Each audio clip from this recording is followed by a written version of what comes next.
This is a profound mystery, but I'm talking about Christ and the church. However, each one of you also must love his wife as he loves himself, and the wife must respect her husband. The word of the Lord.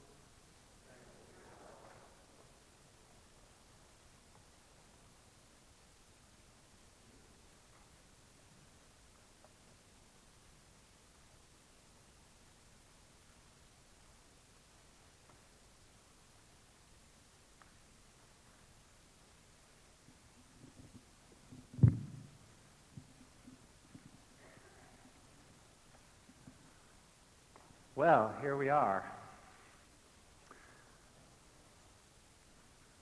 Sometimes folks visit in the summer and they say, why are you having a church service in this heat? Why do we do this? Why do we come here and try to worship in this heat, as it's getting hotter and hotter? The answer is because we're the village church, and we like to be tough. We like to do things that are tough. That's what we are in the village church. That's why we bring up a passage like this and discuss it in the middle of the heat of summer when everyone's hot and easily annoyed.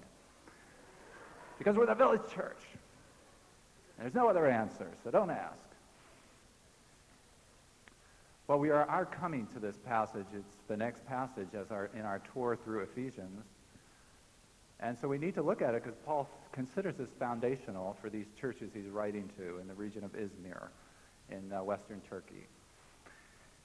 Now, in the early 1990s, in the midst of some very hot summers, in many ways, Cornel West published a book called Race Matters. And in part, he did it to defend affirmative action. But that act set him off on a brilliant movie career. Now, you notice the title of my sermon. I'm not as smart as Cornel West, and I doubt this sermon is going to get me a part in a movie. Certainly not, the best series of movies of all time. But I dare to draw a parallel here. I dare to draw it because West was intent on specifying a distinction that people were ignoring, speaking and acting like it didn't matter, when in fact, West argued, it most certainly did matter. In certain spheres, race certainly did matter. And my title is a little shocking in this day and age because gender is a distinction that many people have already dismissed, and some are working hard to ignore it. And the question that this passage raises for us today, I hope you see, is are there realms in which gender does matter? Now, the Bible in some ways bends genders and sees no distinction between man and women in some ways, but not in all places. Because at the same time, says the Bible, gender is a gift, an important aspect of personality. And there are certain places where gender does matter. And we've come upon one today here in our journey. Now, I know I'm being subversive, somewhat subversive, and even raising this question. Are there ways in which gender matters? Because, as I assume you noticed, our culture is on a path toward androgyny. And, what can I say? We're the village church, okay? That's what we do. We're subversive. We're here to question societal norms. But it's something I ask you to invite me to consider for a number of reasons. The federal marriage amendment debate is about to break on the American scene. Right? The federal marriage amendment has been in the House and the Senate, going through the houses of Congress for a while now, but certain events are bringing it to the forefront to debate. The recent Lawrence versus Texas decision, right? What's happening in Canada, what's about to happen in Massachusetts, are all bringing this issue of whether same-sex unions should be recognized as equal status in marriage. It's bringing it to the forefront. It's bringing it to the national discourse. And that's good. I'm glad to see this happening. I think it's going to be an interesting debate to see what the American people think. There will certainly be a lot of blather, but if you can kind of swim up to the top of the vociferous rhetoric and in some ways empty rhetoric to get at people who are debating the real issues, you'll see that the debate actually involves this question. It's going to be very interesting because opponents of the federal marriage amendment will certainly be trying to frame this issue, will see it as an issue of civil rights, and simply an issue of civil rights. That this question of preference in sexual unions and in marriage, sexual preference, is simply another issue of civil rights. But what's going to make it interesting is that you're going to have civil rights leaders, some of whom are black, and are confronted daily with the devastation of the family in the inner city, who are going to be saying, these are civil rights, these are people from the 60s still around, saying, no, this is not an issue of civil rights. So what's it going to be? We'll see. But the real issue that must be debated, I hope you'll see in the discussions that take place, is this issue, whether there's something deep about genders. That's got to be what's debated. So it's worth some thought, is it not? Does gender matter? Because if the constructionists are correct, and gender is a spectrum or an illusion, and sexuality is plastic, then nothing is lost to humanity to deny gender. And though these constructionist theories are popular, I would say if you look at them, still that the anthropological arguments are still weak, in that they fail to explain many of the features of human experience, such as the power that's generated in the interaction between the sexes. There's a number of ways you can look at this. Certainly, there are a myriad of physiological differences. There are differences from biology that have an effect on behavior and identity of a person. And it's not just, there are a lot of them, but it's not just things like men have a 10% higher red blood cell count than women do, which allows their wounds to heal faster.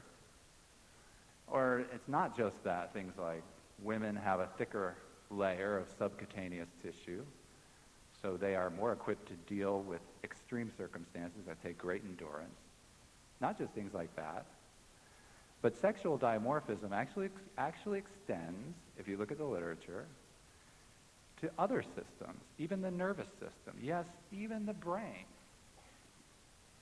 Folks, it is the case that women have a larger brain than men in proportion to their body weight, generally speaking. And it is... and they are going to need it to attack this passage. And it is also true that the male human brain is more lateralized than the female. More of the functions of the brain take place in one hemisphere or the other. Now, these are differences. So certainly there is something, I would think, that you would say biology does suggest that gender matters. But perhaps you can see it in an even simpler way. When you go into the bedroom. Now, when you go into the bedroom, no matter who you go in with and what you do when you get there, let me suggest that you still take roles. Do you not? Do you not? In those moments, androgyny drops to the floor, along with your clothes, I would say. And your roles still contain genders. Now, if that's so, and if you cannot escape this, might it mean that gender is a deeply meaningful distinction? For if these constructionist theories are wrong, then there's something deeply human about your gender. And to lose it is to lose your humanity. Now, constructionist theories promise freedom from moral limitations, but at what price? And it's certainly the case, as Daniel Heimbach points out, that if it is true that if fixed differences in human sexual identity are ultimately unreal, then certainly the God of the Bible is a deceiver. And the Bible perpetrates enormous evil, if that's the case. So do think about it. But what's happening here, actually, with the Apostle Paul is he is just expanding his discussion about unity, which is about what this letter is about. It's about unity in a church. And if you recall back when we were doing Ephesians 4, we learned that in a Christian view, unity requires diversity. You cannot have unity and the maturity that comes from unity without diversity. That's what we learned. And Paul is bringing this out just in another context, saying by losing diversity, we lose the ability to grow up into the truth. So it's important for me to talk to you about this today, because that's my concern. Okay, ready? Here we go. Wives, submit to your husbands. All right, I want to circumscribe what this passage says somewhat right off. Okay, it's a large subject. Normally we have a Q&A time afterwards for you to raise objections, ask questions. We don't have time for that today. So this is introduction here, but let me draw some broad strokes. Okay, this passage does not teach that wives are to submit to being beaten by their husbands. This passage does not teach that you are your husband's slave. This passage does not teach that wives should be taking no initiative, or that wives are to submit to their husbands when they're asked to do wrong, to sin. It's not saying that. If your husband puts a gun in your hand and tells you to shoot someone, you should say no. Unless someone happens to be that guy who inspected my house down in Maryland. That would be a morally ambiguous situation. But if your husband tells you to go to a spouse swapping party, you should decline, etc., etc. Okay, and unfortunately, many people, both non-Christians and Christians, have read this passage, and because the statements are so strong, have misread it to mean that you, wife, are meant to do whatever your husband says, regardless of whether he oversteps the human authority that was given to him. Not so. See, when Paul says at the end of this first sentence, as to the Lord, postokorio is what he says, as to the Lord, it's modifying the verb, not the object. That expression is modifying submit, not modifying husband. Okay? So Paul is not saying obey your husband as if he was God, but rather obey your husband like you obey God. Now you say, well, maybe that doesn't sound like much difference. Oh, it's a big difference, folks. Because the likeness is in the verb, not in the object. He's saying that you imitate your attitude to God, who only asks you to do right, in your attitude to your husband. You should be as willing to do right for your husband as for your God. To the real issue of verse 22, the primary issue is, do you submit to the Lord? Do you submit to the Lord? Is that an element in your spirituality? Submission to God. Is that the way you look at it? Because if it isn't, then the teaching stops there. Because that's the issue. Now, why? Because a wife cannot do what she is called to do here if she does not have a someone with a capital S there to rescue her. She can't do it, nor can the husband actually answer the call of this passage unless God is in his picture and can be depended upon to answer the husband's needs and desires. It's all dependent upon a faith in a Redeemer, and that means submitting. Because in the writings of the Apostle Paul, faith and obedience belong together. As Herman Ritterboss says, they can be employed as interchangeable ideas, faith and obedience, as can unbelief and disobedience. When you're saying one, the other one's contained in it, so to speak. So in speaking about obeying or submitting to the Lord, Paul's talking about trusting, being able to trust. And submitting wives know that you cannot properly submit to your husband unless you trust God. Nay, that you cannot unless you are doing it because you are trusting God trusting God to take care of you. Otherwise, she cannot do it in the way it's being preached here. Wouldn't you agree, Darlene? Her mind is wondering. Wouldn't you agree? I have to point out that the reason I can teach this, the reason I can preach this sermon is because I have such a stunning example of someone who can navigate these waters in my own marriage to help me understand it. But I should say that I don't think I could recommend this advice on Christian marriage if you're not a believer in Jesus Christ. Because Paul says that this all has to do with the revelation of God unavailable before or without Jesus Christ. That's what he says at the end of the passage. So even though this is something that some might call a creation ordinance, this description of what a Christian marriage is depends upon the revelation that Christ brought into the world. Okay? I recently had a marriage counseling experience where a couple was asking me to give them help for some serious problems in their marriage. And I said to them, we came to a point where I found they weren't really, neither of them were believers. And I said, we can't really deal with that until we deal with your own relationships with God, your individual relationships with God. They wanted me to give some kind of generic marriage advice. And I don't have it, folks. I can't do it.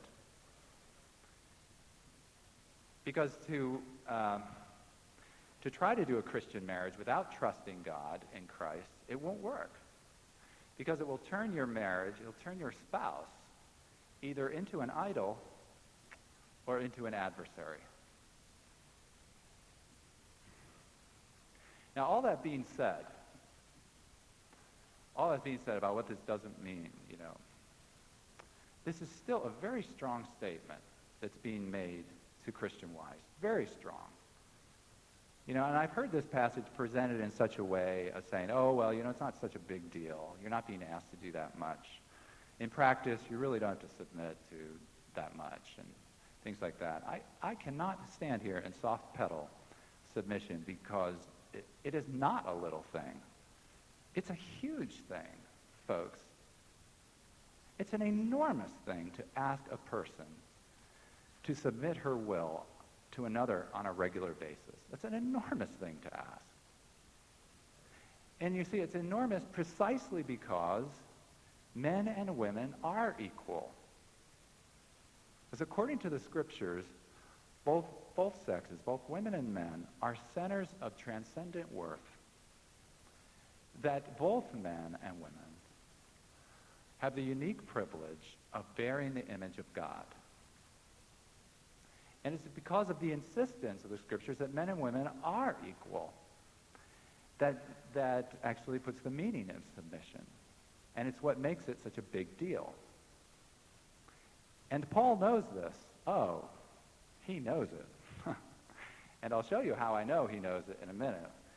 But the interesting thing is that in spite of the enormity of this requirement, it doesn't cause him to soft pedal it. You see in verse 24, in everything he says, he doesn't soft pedal it because of what's at stake. Now, I'm going to try to talk to you about these together. Principally, I want to talk to the husbands because that's what this passage does. You notice that this passage is a lot more about men than about women, about husbands than about wives, that is. Because I'm not sure why he spends more time on it, except maybe that what Christian marriage asks of men may be even more enormous. Gender, so what we're seeing emerge from this passage is that gender doesn't matter and that both husband and wife are called to fantastic trust. But gender does matter in how they're called to express it. You see, the call of husbands is to love their wives. And verse 25 explains what that is. It defines it as giving up yourself, laying down your life. Well, what's to be said? A Christian marriage goes beyond any human organization you can think of in what it requires. I mean, forget the Marines, folks. This is a call only for those who have the right stuff. Do you realize what's being asked here? You know, Jesus, at one point, he's talking about love. And Jesus says, this is the greatest kind of love that a person can have. He said, this kind of love is the greatest kind of love possible. The kind of love that Paul's talking about here, of laying down your life. But then, in the New Testament, only one group of people, there is only one group of people who are commanded unequivocally, as a matter of habit, to lay down their lives for someone else. One group. Who is that? Husbandos. Only people in the New Testament committed to doing this, commanded to doing this. So it's almost a cliche now, okay? The premarital counselor is sitting across from the young couple. They're sitting across the desk. The engaged couple is sitting there. The premarital counselor is dispensing wisdom, right? He's telling them, you know, she says, marriage is not 50-50. And the couple's eyes get big. It's not 50-50. And the marriage counselor says, no, it's not 50-50. She says, it's what? 100%. You're each giving 100%, says the wise marriage counselor. And, oh, wow, interesting insight, they say. But folks, in looking at this passage, Christian marriage is not like that. Christian marriage is not 100-100. It's off the charts. You give up your will to direct. You give your life up.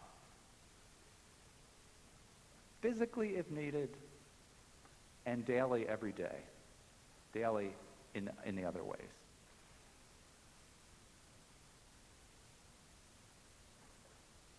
This is off the charts. In fact, Paul knows how utterly extravagant this call is sounding.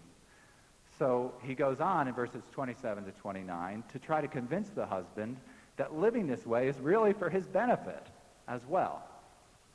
See, that's why he gives a dual purpose there in why Christ did what he did for the church. Verse 26 and verse 27. Okay, two parallel reasons. Christ did this rescue that he did for her sanctification and for his enjoyment of her. So let's look at that second one first. See, he says, laying down your life for your wife actually leads to great enjoyment of her for you. And why does he go into that? What Christ did here. You see, there are a number of aspects of Christ and the church that the Apostle Paul could go into. But what he talks about is Christ presenting the church to himself as a beautiful bride. Christ's enjoyment of the church. Why does he do that? He does that in order to say, honest guys, the sacrifice of yourself for your wife is for your benefit.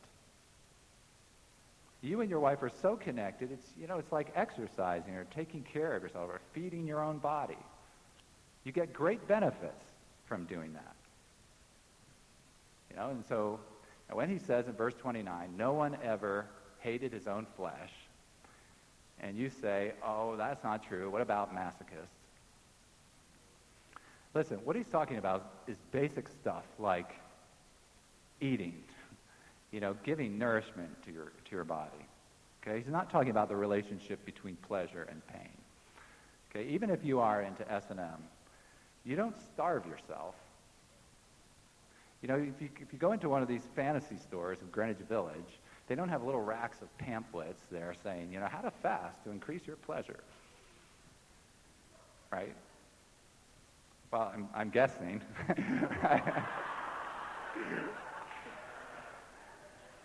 Well, no, I'm not an expert on the fantasy stores of Greenwich Village. But the point is that whatever good you do to your own body, it's like doing it to yourself. Because it's almost you. Your own body is your possession, and yet it's it's yourself. And likewise, you and your wife are one flesh. And you know, by implication, he's saying the same is true for the submitting wife as for the sacrificing husband here. You're one flesh. That submitting to him leads to great enjoyment and benefit for you as well. What'd you say, darling? I say that because my wife often talks about this. And as I said, she is the reason I can preach this sermon, because she's an excellent model to me of navigating these waters between idol and adversary. So I learned a lot from her from doing this. She almost enjoys telling the benefits that she gets from this. Although it might be just as hard for the wife to see this ahead of time as for the husband. So that's the first reason. I do need to touch on the second reason here that he gives, because it's important to shape the husband's sacrifice. You know, Christ's sacrifice, it says, was for the privilege of washing the church. Now, let's note here that the husband gives up his life, he puts his wife first, for her sanctification. Okay, so the Christian husband should be continually sacrificing, not to make his wife a Persian kitten on a pillow, but for her sanctification. That's what the rescue is about. And if this is the goal of your sacrifice, husband, it will make the marriage look quite different from the American dream. You think about it. So I guarantee you, if you allow this passage to shape your sacrificing for your wife, you'll probably be doing different things than you're doing now. Now, wives, verse 23, there's a real parallel going on here. And for a wife to understand her submitting, in verse 23, it hinges on the meaning of this word head. What Paul says literally is, the husband is the head of the wife, as Christ is the head of the church. He is the Savior of the body. So three parallel things. He expresses what he means by Christ being the head of the church. Now, I just have to tell you, you have to get out of your thinking when you hear this head and body, head of the body. It doesn't mean skull of the trunk. Head of the body doesn't mean skull of the trunk, okay? A lot of ways you can see that in the way that Paul talks. He talks about in Ephesians 4, the body grows up, is nourished by the head, and grows up into the head. Okay, that's physiologically impossible with this metaphor, right? It's not what he's thinking about. Other places you can see when Paul calls the church the body, he talks about members from all over, the ear talking to the hand, the ear and the eye, and so forth. He's thinking about the whole body. And you can see also that Paul uses the word head metaphorically in places. God is the head. God the Father is the head of Christ. Christ is the head of every man. So this shouldn't be taken to mean that, Christ is the head and men are trunks or something like that. Rather, Paul uses head to mean chief member of a group, representative, or in this case, rescuer. Because he explains what he means in this direct comparison, saying Savior of the body. Okay? So what we learn from this is that Christ's authority over the church proceeds from his saving work for her, on her behalf. Okay? You can see this in the story. So we'll go way back to the beginning of Jesus' ministry. Some of you know the story. What happens? The tempter comes, and the tempter says, all the people, I have authority over all the people of the earth, and I will give them to you. You should just bow down and worship me. Okay? Remember, he says that. Now, for that to be a temptation at all, the tempter must, in some sense, have had the people to give, and Jesus did not. And Jesus also must have wanted the authority over all the peoples of the earth, and not have it. Right? I mean, to offer Jesus something he already had or didn't want, it wouldn't be much of a devil, would he? Jesus would have just laughed at him. So there was some way in which that was not true, what the devil was tempting him with. that Jesus didn't have that authority. And so as the story goes in the New Testament, something happened during the crucifixion and the resurrection that won Jesus' people. It gave him authority over those who became the church that he didn't have before. He rescued them. He won them. So you see, the authority, the headship of Christ over the church, in some way comes from the rescue. And this is what Paul is highlighting in verse 23. This is what he wants us to think about. This is the meaning of the husband's headship. Okay? And it makes this submission and sacrifice more of a story than a static responsibility. It makes the submission of the church and the wife a response. Okay? It's a response. So it's something that is worked out. And folks, you do need a number of years to work this out. You need a few years just to realize that you're not actually doing it. What you thought you were doing, you're not actually doing. So submission and sacrifice are precious gifts, and they're meant to be gears that turn together. Okay, both gears need to be present to turn well. How much, says the wife? How far should I submit? And the answer generally is more than you think should be necessary. How much, says the husband? How much shall I give up for her? And the answer is more than you think should be necessary. See, that's what in verse 24, in everything, and verse 25, give himself up, mean. How much more than you think is necessary. The submission is then allowing the husband to direct for your benefit, and he needs authority to do that. Okay, finally, Paul says that this is a mystery, meaning it's something great that God has taken a long time to tell us. But now it's revealed because Jesus came. And that's why Paul gives such a big build-up here. Okay, he says, this is pretty big. Now, this is entirely profound. This is going to blow your mind, and what's the shocker? The shocker for Paul is that in quoting Genesis about God's creation of human gender and marriage, Paul is talking about Christ and the church. Why is that a shocker? Because Paul is saying that marriage was invented to serve a purpose.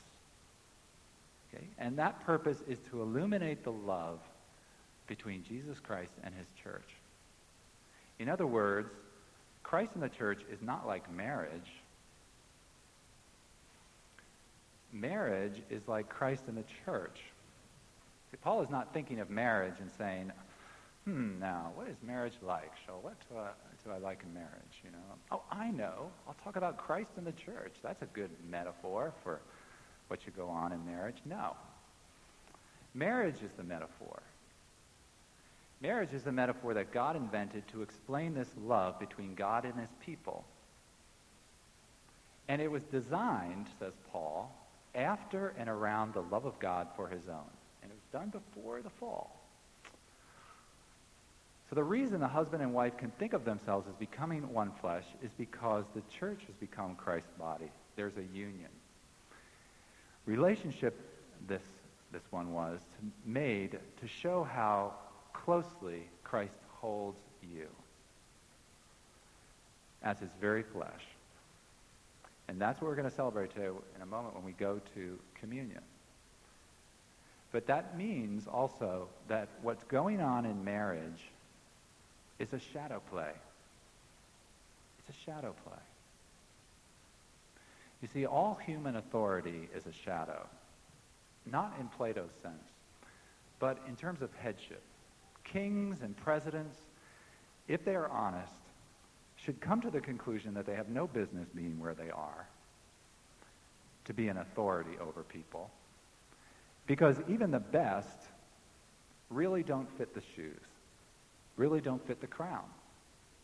They should realize this, even if their CIA doesn't make misstatements. They're mere shadows of a true king who will return to replace their shadow nations with the real thing. And this is true also of the authority in marriage. Okay? This is why I started out pointing out that it's about submitting to the Lord. Because the wife knows that the husband is not really worthy of such submission. And the husband knows, or at least he should, that the wife is not really worthy of his extended self-sacrifice. So what they are doing is acting out a drama, calling up the memory, proclaiming the hope of the real thing, the real husband, the real marriage. And that's why Paul begins this last verse with a however. Okay, plain Kai, he says. In fact, there are a number of puzzling conjunctions in this passage. They're puzzling unless you feel the thrust of verse 32. I am talking about Christ and the church. Because he knows that if you think about this long enough and marvel long enough about how it's about Jesus and what he's doing in his body, you'll start to wonder, well then, why should I put myself through all this if my marriage is just a shadow, if I'm not doing a real thing? It's kind of demeaning. No, says Paul, that's exactly it. It's the only way to do it. And it's not only the only way to do it, it's the reason for doing it. It's not only the motivation for making these seemingly impossible relational moves, it's the reason that you must do it. It's because you're acting out in a Christian marriage the work of Christ in his church that you must do it. You must play these parts to your currently unworthy co-stars, because in the process of doing it, over time, you each become more worthy. In these roles in your marriage, you find over time something more about what it is to be truly human, to be truly human man, to be truly human woman. Both human, because they're both living lives of giving through trusting. But you have to say with Christianity, vive la différence. Gender matters. Okay, let's come to the Lord's table here. Would you stand with me?